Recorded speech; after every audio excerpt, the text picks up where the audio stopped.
에벤에셀의 하나님. 사무엘상 7장 3절에서 14절 말씀입니다.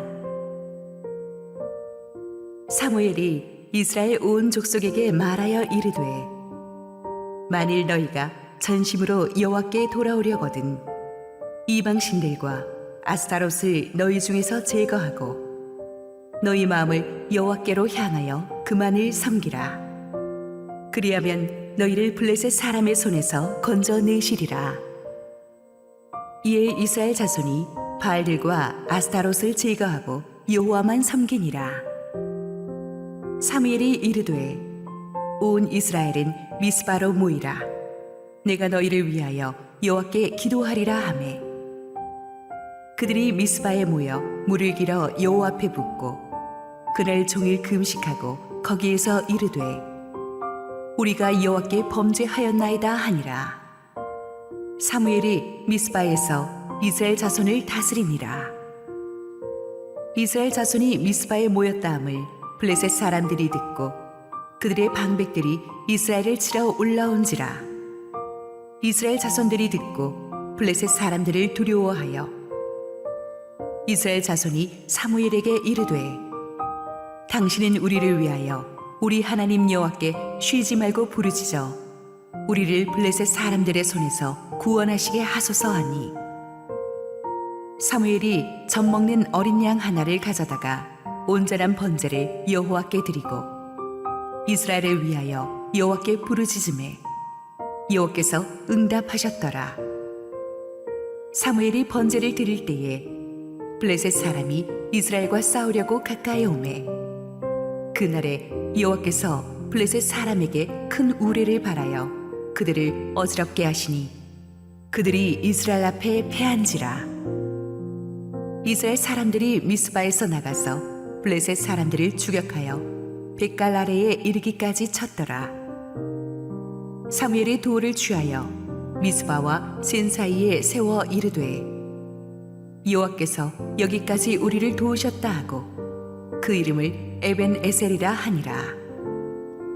이에 블레셋 사람들이 굴복하여 다시는 이스라엘 지역 안에 들어오지 못하였으며, 여호와의 손이 사무엘이 사는 날 동안에 블레셋 사람을 막으시매, 블레셋 사람들이 이스라엘에게서 빼앗았던 성읍이 에그론부터 가드까지 이스라엘에게 회복되니 이스라엘이 그 사방 지역을 블레셋 사람들의 손에서 도로 찾았고 또 이스라엘과 아모리 사람 사이에 평화가 있었더라. 할렐루야. 우리 하나님께 감사와 영광의 박수 올려드리겠습니다. 축복된 우리 주일 아침 예배 전에 나오신 모든 성도님들에게 하나님의 은혜 충만하게 임하기를 축원합니다. 우리 함께 기도하시고 하나님 말씀 보시겠습니다. 사랑하는 아버지, 은혜를 감사합니다.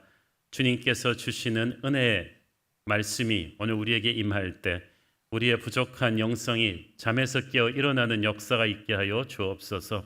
부족한 종은 완전히 주님 뒤에 감춰 주시옵소서. 예수님 이름으로 기도했습니다. 아멘.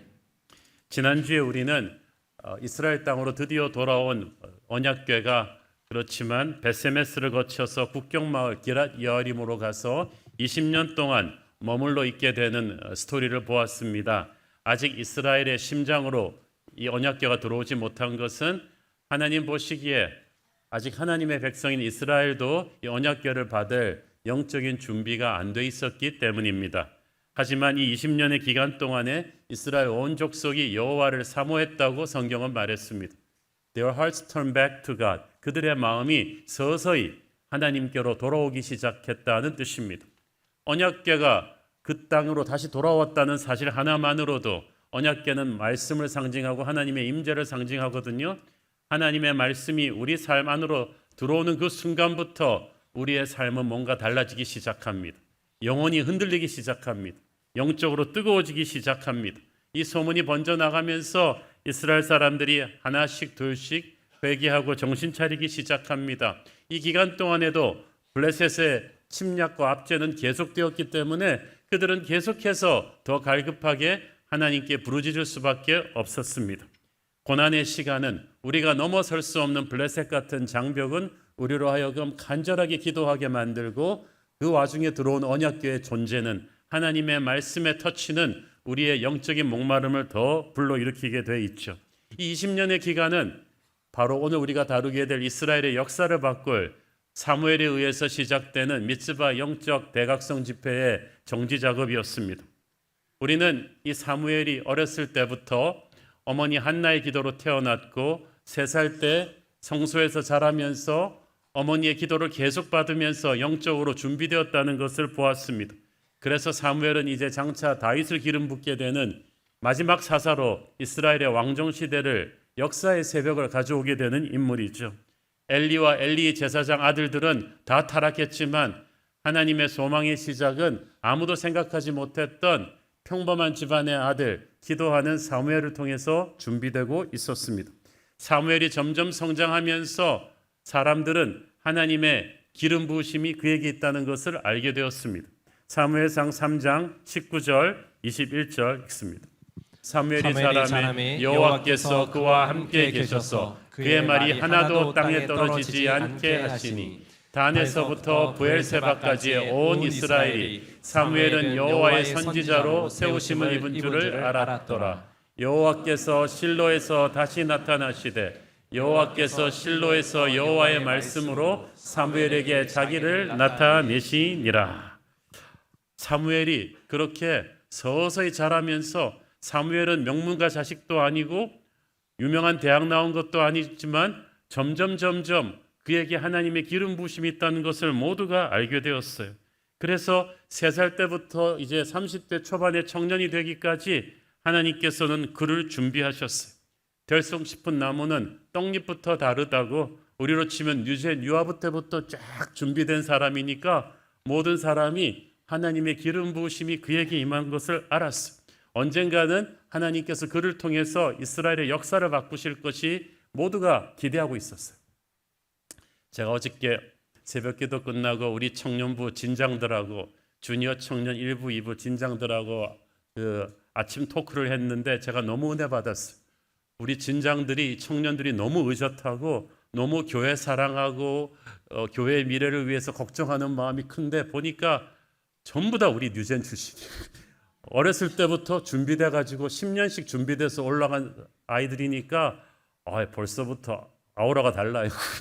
보니까 하나님께서 우리 다음 세대의 위대한 부흥을 위해서 다음 세대 사무엘들을 준비시키셨구나. 이제 우리 뉴젠이 이제 청년부가 되고 청년부가 장년이 되어서 우리 교회 약속의 땅에 부흥의 시즌 2를 견인하겠구나라는 확신이 제게 들었습니다. 이 선지자 사무엘이 이스라엘의 역사를 바꾸게 되는 이 사건, 모래알처럼 흩어져 있던 이스라엘 12지파를 하나로 결집하게 된 국가적인 사건이 바로 BC 1075년에 있었던 미tz바 영적 대각성 집회입니다. 그리고 연이어서 시작된 블레셋과의 전쟁에서 가져온 에벤에셀의 승리가 앞으로 이스라엘 왕정 시대를 준비하는 신호탄이 됩니다. 3절 읽습니다.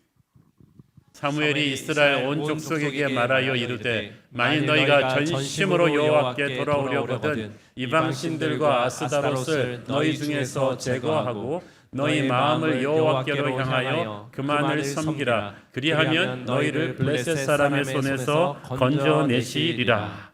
너희가 전심으로 여호와께 돌아오려거든. 하나님께서 처음 사무엘을 이스라엘의 공식 무대에서 하게 하신 첫 번째 말은 그거였어. 너희가 전심으로 여호와께 돌아오기를 원한다면, 돌아온다는 말은 with all your hearts, 온 마음의 뿌리까지, 삶의 모든 영역까지 회개할 각오가 되어 있느냐? 그것을 시작하면 이제부터 위대한 역사가 일어날 것이다. 회개의 전제 조건은 우상을 제거하는 것입니다. 아무리 큰 소리로 부르짖어봤자 우상을 제거하지 않는 회개는 위선입니다. 힘이 없어요. 여기서 이방신은 바알신을 말합니다. 가나안의 남신인데 풍요의 신이고 군사적인 힘의 신입니다. 그리고 아세라는, 아스타롯은 최고의 여신으로 가나안의 음란한 성적인 문화를 상징합니다. 가나안에서는 이 두 신을 숭배하는 경우가 대부분이었습니다. 이 두 신을 숭배하다 보니까 가나안 사람들은 황금 만능주의 문화와 폭력의 문화, 그리고 음란 문화로 가득 차 있었어요. 그 영향을 이스라엘도 받은 거예요. 이스라엘 사람들 안에는 그 문화가 안에 깊이 들어와 있었기 때문에 하나님께서는 이제 그것을 제거하라고 하십니다. 진정한 회개는 우리 안에 있는 우상을 제거하는 것으로부터 시작합니다. 아무리 우리가 눈물 흘리고 손들고 찬양해도 우상을 제거하겠다는 결단이 없다면 아무것도 되질 않아요. 우리 오늘 한국 교회 안에도 이 바알과 아스타롯의 우상이, 돈과 음란의 우상이 너무 많이 들어와 있어요. 우리의 생각 속에, 삶 속에 너무 많이 들어와 있는데 이것을 이제 성령께서 드러내시고 제거하기를 원하시는 줄 믿습니다. 문제는 나쁜 걸 알면서도 300년 동안 이걸 하다 보니까 이 우상들의 문화에 이스라엘이 너무 익숙해져 있었어요. 나쁜 것도 정이 들면은 떼기가 힘들어요. 너무 익숙해져 있었고 너무 매력적이었어요. 말이 쉽지 그거 정리하는 거 어렵습니다. 우리가 일제 치하 식민지 생활을 딱 36년 했는데요. 우리 부모님 세대까지만 해도 막 습관적으로 말할 때 일본말이 툭툭툭 튀어나왔어요. 왜냐하면 초등학교 때부터 이러면서 자랐으니까. 그걸 보면서 제가 36년 일제 치하에 있었는데도 그 일제 문화를 털어버리는 게 이렇게 힘이 드는데 300년 동안 가나안의 우상 문화에 접했으면 이걸 하루아침에 회개하고 정리하는 거 정말 쉽지 않았을 거예요. 그런데 왜 이런 결단을 할 수 있었습니까? 그들의 삶이 너무 무너져 있었기 때문이에요. 우상은 그들의 삶을 피폐하게 만들었어요. 맨날 전쟁에서 지고 블레셋의 노예가 되어서 너무 비참하게 살아가니까 더 이상 이렇게 무기력하게 살아서는 안 되겠다는 결단을 하게 된 거예요. 여러분도 그렇지 않습니까? 우리가 잘 나갈 때 회개하기는 쉽지 않아요. 대부분 우리가 회개하게 되는 때는 우리가 우상에, 세상에 너무 마음을 주다가 인생이 무너져 내렸을 때요. 가정이 무너져 내렸을 때요. 더 이상 이렇게 영적으로 무기력하게 살아서는 안 되겠다는 비명과도 같은 절규가 튀어나올 때입니다. 더 이상 마귀에게 조롱당하기가 싫어요. 그래서 우리 안에 우상들을 제거하겠다는 결단이 나온 거죠. 같은 부분에서 계속 넘어지고 있는 자신이 너무 힘들었어. 아무리 노력해도 돌아오지 않는 우리의 자녀들을 보고 너무 안타까운 마음에 우리는 이제 회개하지 않으면 안 되겠다. 우리 안에 있는 우상을 제거하지 않겠다. 그런 결단을 하게 된 것이고 이 결단이 축복의 시작이 될 줄로 믿습니다. 4절 읽습니다. 이에 이스라엘 자손이 바알들과 아스타롯을 제거하고 여호와만 섬기니라. 여기서 중요한 것은 여호와만 섬긴다는 거죠. 이때까지는 여호와를 안 섬긴 게 아니라 여호와와 우상들을 섞어서 섬겼는데 여호와만 섬겼다는 것은 이제 순결해졌다는 뜻이에요. 여러분, 하나님 안 믿는 것보다 더 위험한 것은 하나님과 다른 신들을 섞어서 믿는 혼합주의예요. 그건 정말 가증스러운 것입니다. 이혼한 것도 아니고 결혼해서 살면서 다른 사람을 만나고 있다면 그건 정말 가증스러운 것이듯이 하나님은 하나님과 가나안의 우상들을 섞어서 믿는 그들의 신앙을 가증스럽게 보셨어요. 그래서 우상들을 제거해야 이게 진짜 예배가 되는 거죠. 거룩은 집중력이거든요. 집중력이 흐트러지면 영성은 무너지게 되어 있습니다. 그들이 이제 온 마음과 뜻을 다해서 하나님만 섬기게 되면서 그 예배에 파워가 생겼어요. 몰입이 됐어요. 우상 숭배도 같이 하면서 적당히 드리던 예배와는 차원이 달라져요. 이제 하나님만 예배하는 이 예배로 돌아오면요, 1시간만 예배해도 인생이 바뀔 것입니다. 가정이 바뀔 것입니다. 나라가 바뀔 것입니다. 저는 저와 여러분의 예배가 엄청난 집중력을 발휘하는 군더더기 같은 우상을 제거하고 하나님에게만 집중하는 엄청난 파워와 기름 부심의 예배가 되기를 축원합니다. 그때부터 예배는 기적을 낳습니다. 사무엘은 이제 민족 영적 대각성 집회 타이밍이 무르익었다고 판단했습니다. 5절 읽습니다. 사무엘이 이르되 온 이스라엘은 미tz바로 모이라 내가 너희를 위하여 여호와께 기도하리라 하매. 미tz바는 와치타워란 뜻이에요. 높은 곳에 있는 망대예요. 곧 한 해발 780m 정도의 높은 고지대에 위치한 곳인데 이스라엘 전역에서 달려올 수 있는 딱 중앙 지점에 있어요. 12지파가 다 모일 수 있는 곳이에요. 20년 전에 블레셋과의 전쟁에서 패배해서 언약궤를 뺏긴 뒤에 한 번도 이스라엘 12지파가 이렇게 모여본 적이 없어요. 여러분, 사람들끼리는 모일 수가 없어요. 구심점이 있어야 돼요. 하나님이 구심점이 돼야 돼요. 하나님이 모여주셔야 우리가 하나가 될 수 있지 우리끼리 절대 화합 못합니다. 하나님이 사무엘을 통해서 부르시니까 성령께서 12지파가 한 곳에 모이게 하셨어요. 모인 사람들에게 사무엘이 말했습니다. 내가 너희를 위하여 여호와께 기도하리라. 여기서 기도하리라는 말을 영어 성경에 pray라고 나오지 않고 intercede라고 나옵니다. 내가 너희를 위해서 하나님께 중보할 것이다. 모든 사람들이 모여서 함께 기도한다고 되는 게 아니라 중보자가 물꼬를 터줘야 돼요. 이 중보자는 아무나 할 수 있는 게 아닙니다. 사무엘처럼 어릴 때부터 기도로 거룩하게 준비된 사람, 그래서 하나님이 인정하는 사람, 그래서 죄 많은 사람들과 하나님 사이에 간극을 메꿀 수 있는 브릿지 같은 존재가 기도의 물꼬를 터줘야 돼요. 중보자 사무엘은 바로 오실 중보자 예수 그리스도를 예표합니다. 여러분, 우리가 아무리 힘써 기도해도 되는 게 아니에요. 예수 그리스도의 이름으로 해야 돼요. 예수님이 기도에 앞장서서 물꼬를 터주셔야지 이 거룩의 기름 부심이 시작되는 것이. 중보자 예수님의 기도가 우리의 기도를 끌고 가서 하늘문을 열고 하나님 아버지의 보좌에 나가게 하는 것입니다. 우리도 사무엘처럼 또한 우리에게 맡겨진 사람들이 영적으로 살아날 수 있는 기도의 물꼬를 트는 영적인 중보자가 되어야 되는 줄 믿습니다. 순장은 순원들과 하나님 사이의 간극을 이어주는 중보자로 헌신하는 거예요. 아버지 어머니는 아이들과 하나님 사이에 그 브릿지를 놓는 가정의 영적인 중보자가 되어야 될 줄로 믿습니다. 6절 읽습니다. 그들이 미스바에 모여 물을 길어 여호와 앞에 붓고 그날 종일 금식하고 거기에서 이르되 우리가 여호와께 범죄하였나이다 하니라. 사무엘이 미스바에서 이스라엘 자손을 다스리니라. 물을 길어서 부었다는 것은 물을 붓듯이 자기의 마음을 쏟아 부었다는 뜻이고, 물이 씻어주듯이 하나님께서 자신들의 죄를 씻어달라는 그들의 염원이기도 합니다. 우상을 제거하면서 그들은 얼마나 그동안 하나님 앞에 자기들이 범죄했는지를 회개하고 또 회개했어요. 예수님의 보혈이 그들의 죄를 씻어줄 때까지 회개했습니다. 부흥의 시작은 회개와 용서의 은혜가 한꺼번에 이루어지는 것입니다.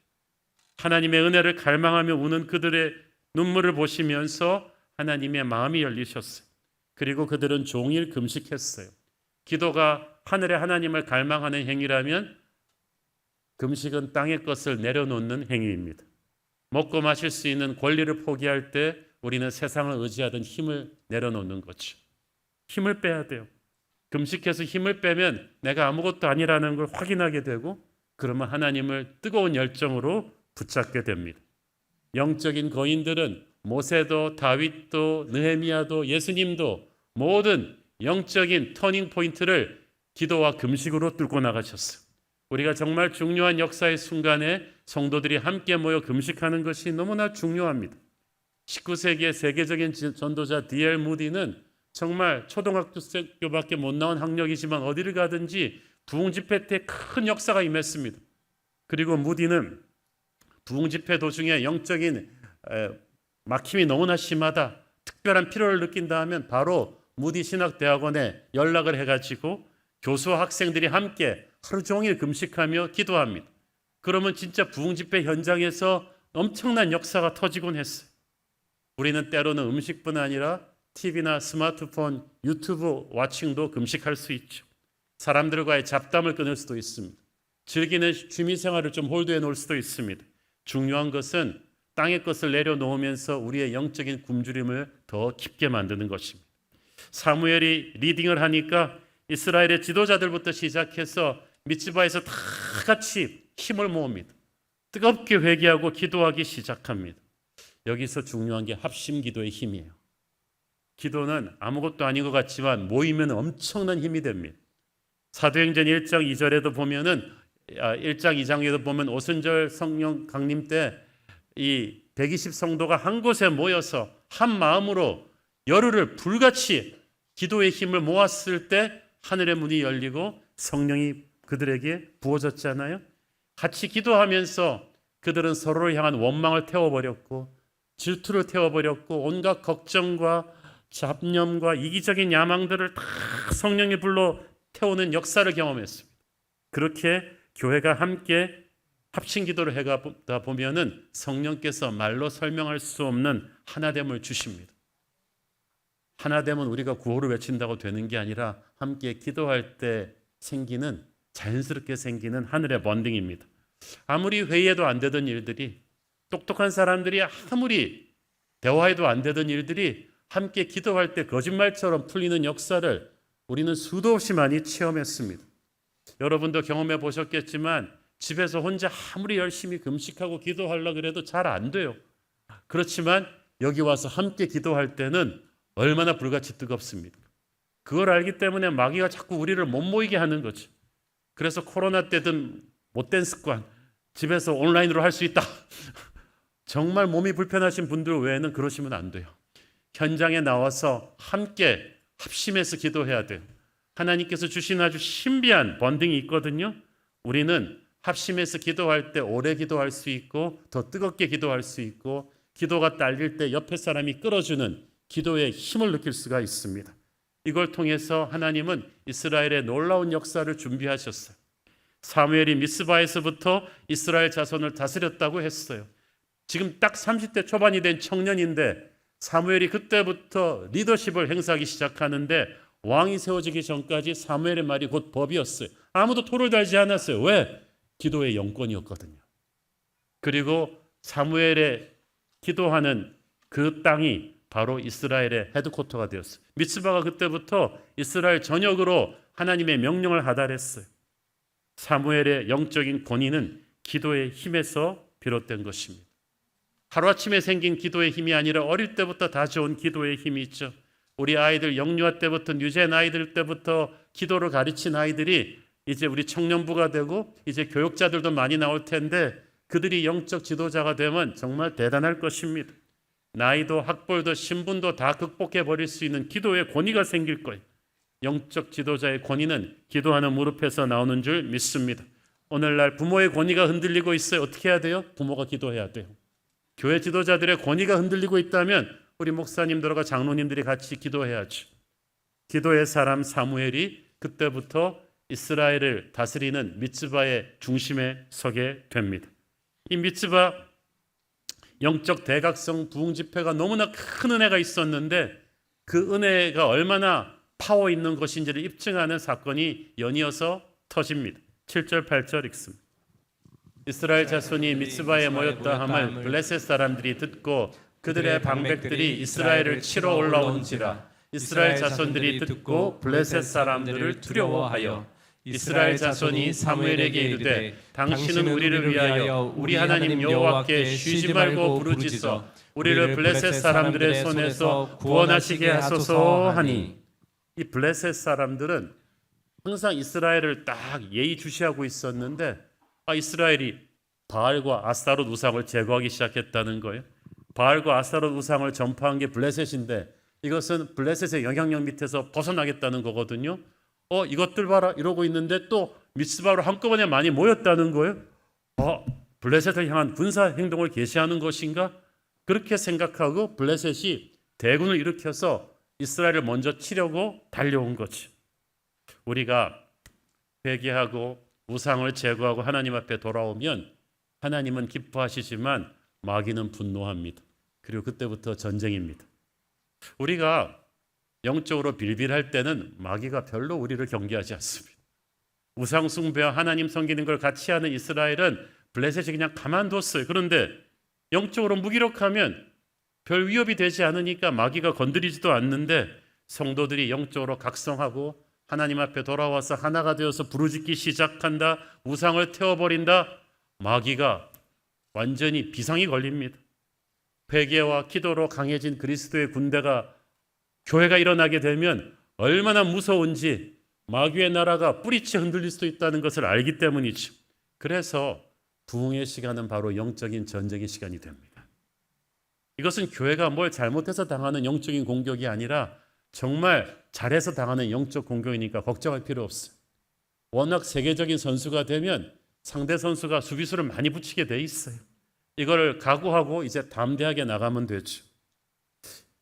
이스라엘은 그동안 한 번도 블레셋을 제대로 이겨본 적이 없어요.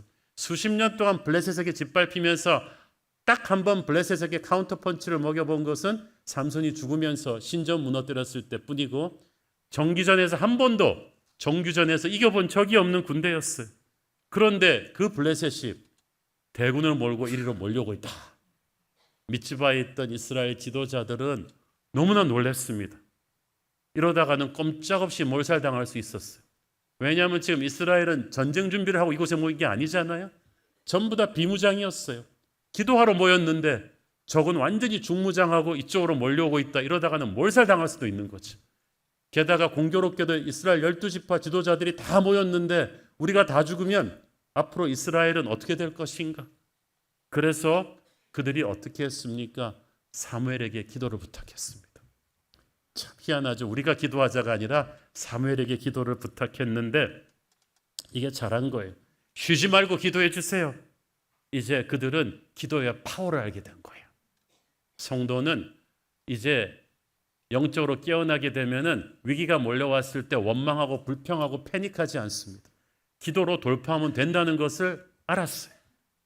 사실 인간적인 생각으로만 한다면 타이밍이 너무 안 좋습니다. 이스라엘은 정말 기도하러 한 곳에 모였다가 이런 공격을 당했으니까 나쁘게 해석하려면 나쁘게 해석할 수 있어요. 여러분도 그렇지 않아요? 가만히 있다가 내가 주일학교 교사 헌신했을 때 사업에 일이 생기고, 가만히 있다가 내가 선교여행 간다고 했을 때, 내가 임직훈련 받으려고 딱 결정했는데 갑자기 막 애들이 말썽 피우기 시작하고 그러면은 원망이 되죠. 하나님, 내가 하나님 일 좀 잘해보려고 하는데 왜 이러세요? 지금 이스라엘은 전투 준비가 전혀 안 돼 있어요. 이럴 때 블레셋이 공격해 왔으니까 정말 허를 찔린 셈이었어요. 너무 타이밍이 안 좋다. 그러나 실제로는 이스라엘이 적을 맞이할 수 있는 최고의 타이밍입니다. 왜? 이스라엘이 지금 회개하고 금식하며 하나님과 화목했기 때문이죠. 반대로 블레셋 입장에서는 이스라엘을 절대 공격해서는 안 되는 최악의 타이밍을 짚은 거예요. 왜? 이스라엘이 하나님과 화목하고 있었기 때문이죠. 블레셋은 이번에 완전히 잘못 짚었어요. 이전에 그 이스라엘이 아니에요. 하나님과 화목한 이스라엘을 블레셋은 싸워본 적이 없어요. 이 전쟁은 이제부터는 이스라엘이 싸우는 전쟁이 아니라 하나님이 싸우는 전쟁이 됩니다. 오히려 하나님이 블레셋 대군을 자기 본영에서 일부러 끌어내신 거라고 보면 돼요. 블레셋의 도시는 다 요새화되어 있어요. 이스라엘이 블레셋의 압제에서 탈출하기 위해서 먼저 블레셋의 도시들을 쳤다면 도시 하나하나 공격하는데 엄청난 출혈이 있었을 거예요. 그런데 고맙게도 블레셋이 그 강한 요새에서 다 나와가지고 한꺼번에 몰려 나와서 이스라엘의 홈그라운드 안으로 들어왔단 말이죠. 이제 여기서 블레셋이 괴멸되면은 블레셋은 돌이킬 수 없는 치명타를 맞게 됩니다. 그러므로 우리가 부흥하고 회개했을 때 몰려오는 영적인 공격을 나쁘게만 생각해서는 안 돼요. 오히려 하나님께서 마귀의 군대를 사전에 괴멸시키려고, 그래서 이스라엘에게 승리의 시대를 열어주려고, 다윗의 시대를 열어주려고 준비하신 것으로 믿어야 돼요. 우리의 대장 예수께서 이제 블레셋을 물리치고 이스라엘을 위해 싸워주실 것입니다. 9절 읽습니다. 사무엘이 젖 먹는 어린 양 하나를 가져다가 온전한 번제를 여호와께 드리고 이스라엘을 위하여 여호와께 부르짖음에 여호와께서 응답하셨더라. 여호와께 부르짖음에 여호와께서 응답하셨더라. 이게 보니까 사무엘이 하나님께 부르짖어 기도하는 그 순간에 응답이 같이 온 거죠. 이 히브리어 시제를 보면 거의 똑같은 타이밍에 온 거예요. 중요한 게 첫째, 사무엘이 하나님께 부르짖기 전에 어린 양을 잡아서 번제를 드렸다는 사실이 중요합니다. 어린 양은 예수님 그리스도를 상징합니다. 사무엘의 기도는 어린 양 예수 그리스도의 보혈에 잠긴 기도였어요. 우리가 인간적인 힘으로 노력으로 아무리 기도한다고 되는 게 아니에요. 그 기도가 하나님의 보좌에 상달되게 하는 힘은 바로 어린 양 예수 그리스도의 보혈인 줄 믿습니다. 그래서 여러분이 기도할 때 항상 주구나사나 어린 양 예수님의 이름으로 기도해야 돼요. 그분의 십자가 보혈 공로에 의지해서 기도해야 돼요. 왜냐하면 우리가 이뻐서 하나님이 들어주시겠어. 그러나 우리를 위해 돌아가신 어린 양 예수의 피가 우리를 감싸할 때 하나님의 마음이 열리는 줄 믿습니다. 10절 읽습니다. 사무엘이 번제를 드릴 때에 블레셋 사람이 이스라엘과 싸우려고 가까이 오매 그날에 여호와께서 블레셋 사람에게 큰 우레를 발하여 그들을 어지럽게 하시니 그들이 이스라엘 앞에 패한지라. 할렐루야. 그러니까 사무엘이 기도하고 다들 같이 예배드리고 있는 그 시간에 블레셋은 확 몰려왔는데 싸움이 시작되자마자 무너지기 시작했어요. 이사야서 65장 24절 보세요. 그들이 부르기 전에 내가 응답하겠고 그들이 말을 마치기 전에 내가 들을 것이며. 그 말은 무슨 말이에요? 어떤 기도는 아멘이 끝나기도 전에 응답됩니다. 대부분의 기도는 그렇지 않아요. 응답받는데 시간이 걸리는데 정말 이런 상황에서 미츠바 같이 절대절명의 위기의 순간에 모두가 모여서 민족의 운명을 놓고 회개하며 기도하는 예배 자리를 적의 무장한 대군이 비겁하게 공격하는 이 위기의 순간에는 즉시로 응답이 옵니다. 아멘이 떨어지기도 전에 응답이 오는 역사가 오늘 우리에게 있기를 바랍니다. 하나님께서 큰 우레를 발했다고 했어요. 고대 중동에서 번개와 우레는 비 오는 시즌 우기에만 있는 거예요. 그런데 이 우기도 아닌데 이게 떨어졌어요. 그 당시 사람들은 미신이 심해서 번개가 친다는 것은 신이 노여움을 바라는 것으로 생각했는데 그 번개와 우레가 계절도 아닌데 떨어지면서 블레셋의 선봉을 괴멸시키면서 블레셋은 그때부터 자중질환이 일어나기 시작했습니다. 이스라엘이 칼을 아직 들지도 않았는데 블레셋이 괴멸되었다고 성경은 적고 있어요. 영적 전쟁의 비결은 예수님의 보혈을 붙잡고 기도하는 데서부터 시작됩니다. 예수의 보혈이 기도하는 사람을 지키십니다. 예배하는 자는 세상에서 가장 안전한 사람이죠. 가장 강한 사람이죠. 어둠의 군대가 건드리기도 전에 무너지기 시작합니다. 11절 12절 읽습니다. 이스라엘 사람들이 미스바에서 나가서 블레셋 사람들을 추격하여 벳갈 아래에 이르기까지 쳤더라. 사무엘이 돌을 취하여 미스바와 센 사이에 세워 이르되 여호와께서 여기까지 우리를 도우셨다 하고 그 이름을 에벤에셀이라 하니라. 아멘. 한 번도 져본 적이 없는 군대가 지기 시작하면은 져본 적이 없기 때문에 완전히 패닉에 빠지게 되겠죠. 이스라엘이 한 번도 이겨본 적이 없는 군대가 반대로 이기기 시작하면 이겨본 적이 없으니까 자기들도 막 감당이 안 돼. 어떻게 우리가 이기고 있지? 그런데 그 믿기지 않은 일이 벌어진 거예요. 블레셋을 추격하며 몰아붙이는데 벳갈 아래 13km 떨어진 국경까지 밀어붙였다고 했어요. 제대로 무장조차 안 된 이스라엘 군대가 철제 무기로 무장한 블레셋 정규군을 이렇게 가면서 괴멸시켰다. 성경에는 보면 일방적인 slaughtered, 학살을 했다고 되어 있어요. 이것은 하나님이 하신 거예요. 사무엘은 그렇게 블레셋을 몰아내고 그곳에 승리의 돌탑을 세웠는데 정신 차리고 미스바에서 내려와서 정신없이 몰아내고 보니까 탑을 세웠는데 여기가 어디냐 보니까 에벤에셀이에요. 에벤에셀이 어디입니까? 20년 전에 블레셋 대군에게 수치스러운 패배를 당하고 언약궤가 탈취되었던 그곳이에요. 그리고 그 뒤부터 20년 동안 에벤에셀은 끔찍한 이스라엘의 트라우마가 되었어. 저주받을 이름이었어요. 돌아가기도 싫은 이름, 생각하기도 싫은 그곳이었는데 그곳이 승리의 장소가 됐어요. 모두가 눈물이 왈칵 터졌고 사무엘이 그래서 너무나 감동해서 여기까지 우리를 도우셨다. 그래서 에벤에셀이구나. 사랑하는 여러분, 우리 모두 과거의 실패의 트라우마가 있어요. 어떤 이름은 생각만 해도 그 트라우마가 떠올라서 끔찍해요. 그러나 하나님께서 함께 하실 때 그 실패의 자리가 변하여 축복의 자리가 될 것입니다. 패배 에벤에셀이 변하여 승리 에벤에셀이 된 줄로 믿습니다. 미츠바의 영적 대각성 기도 집회가 있었기 때문이에요. 에벤에셀의 승리는 미츠바의 기도에서부터 시작된 거예요. 여러분이 에벤에셀의 승리를 원한다면 미츠바의 회개가 필요합니다. 기도가 필요해요. 울면서 씨를 뿌리는 자만이 기쁨으로 단을 거둘 수가 있고 미츠바에서 사무엘이 피어올린 이 기도와 회개의 불길이 바로 패배감에 사로잡혀 있던 이스라엘에게 새로운 용기를 불어넣었습니다. 에벤에셀의 파급 효과는 엄청난 것입니다. 이게 한 번 이긴 대로 끝나지 않아요. 13절 읽습니다. 이에 블레셋 사람들이 굴복하여 다시는 이스라엘 지역 안에 돌아오지 못하였으며 여호와의 손이 사무엘이 사는 날 동안에 블레셋 사람을 막으심에 다시는 돌아오지 못했다. 앞으로 크고 작은 국지전이 있었지만은 사무엘이 사는 동안에, 사무엘 생애 동안에 사울을 기름 붓고 다윗도 기름 붓지만 사울 왕 때문이 아니라 사무엘이 살았기 때문에 블레셋이 이스라엘을 무너뜨리지 못했다는 거죠. 여러분, 나라를 지키는 힘은 백악관 청와대가 아닙니다. 기도하는 교회입니다.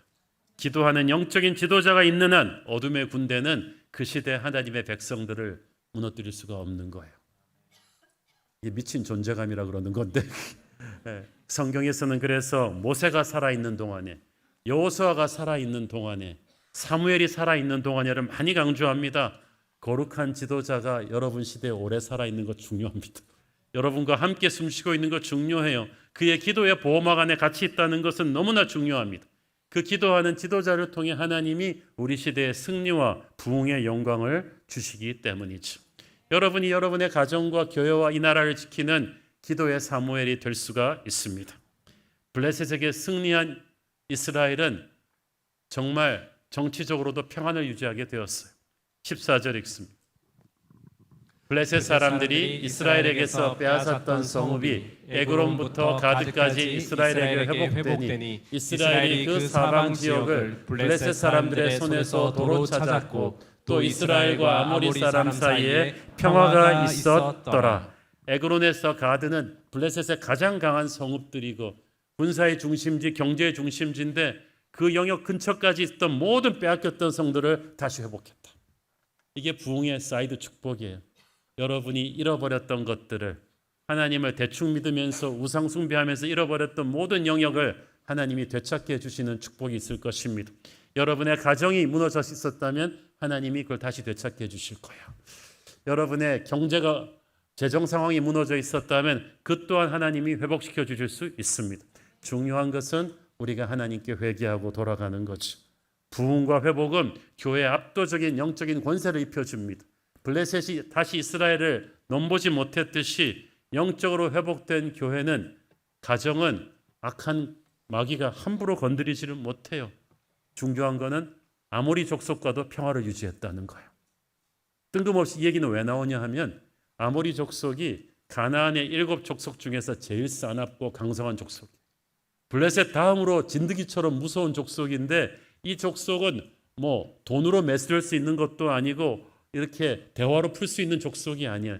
이 사나운 아모리 족속이 무릎 꿇는 것은 오직 하나, 압도적인 힘의 우위를 봤을 때만 하는 건데 지금 아모리 족속이 그걸 느꼈다는 거지. 블레셋을 몰아내는 이스라엘을 보면서 아모리 족속이 알아서 우리 화친합시다. 그러고 온 거지. 보니까, 제가 가만 보니까 이스라엘을 악몽처럼 힘들게 했던 메이저 기도 제목은 블레셋인데 아모리는 보너스네. 미츠바 기도 대성의 보너스. 우리도 그렇습니다. 우리는 이걸 위해서 그렇게 살려달라고 기도했는데 하나님이 그것뿐만 아니라 옆에 보너스의 축복까지 주시는 은혜가 있을 줄 믿습니다. 제가 이제 우리가 3주 후면 약속의 땅에 들어가는데, 들어가 보면 여러분 시설도 좋고 우리 모두 좀 흥분하고 그런 게 있는데, 그렇지만 우리가 그 약속의 땅을 들어가서 엄청난 부흥의 새로운 챕터를 쓸 텐데 우리가 영적으로 좀 그 땅을 준비하겠다는 생각이 들었습니다. 그래서 이전 준비로 바쁘지만 하나님이 제 마음에 주신 생각이, 입당을 우리가 7월 4일 날 입당 축제하고 7월 5일 날 첫째 예배 드리는데 그 다음 주부터 7월 7일부터 우리 18일까지 2주 동안에 거쳐서 한 번도 해보지 않은 썸머 특세를 한번 해봤으면 좋겠다. 주제는 미라클랜드, 기적의 땅이라는 주제로 우리가 기도할 때 정말 우리가 그 땅을 위해서 부흥의 시즌 2를 축복하고 우리가 그곳에서 거룩한 영향력을 발휘하는 걸 방해하는 모든 어둠의 권세를 묶는, 그래서 정말 이 여름을 아주 뜨겁게 달구는 그런 예배를 했으면 좋겠다. 거기가 지금 우리가 2,000석 본당을 넣었는데 2,000석을 가득 채우고, 여러분이 여름 시즌이지만 휴가 시즌 전에 다 함께 한번 불같이 새벽을 깨우며 기도하며 약속의 땅을 준비했으면 좋겠다는 생각을 하게 됐습니다. 좋은 생각이죠? 네, 우리 아멘 하신 분들은 전부 현장에 오셔가지고 우리 불같이 기도하면서 우리 새로운 교회 미츠바 영적 대부흥 집회를 우리 했으면 좋겠습니다. 우리가 모두 기도하는 교회가 될 때 하나님의 영광이 우리를 통해 그 땅에 임하게 될 것입니다. 우리 함께 기도하시겠습니다. 주님 은혜를 감사합니다. 너무나 영적으로 어두운 이 시대에 하나님 우리에게 미tz바 영적 대각성 집회가 필요한 줄을 믿습니다.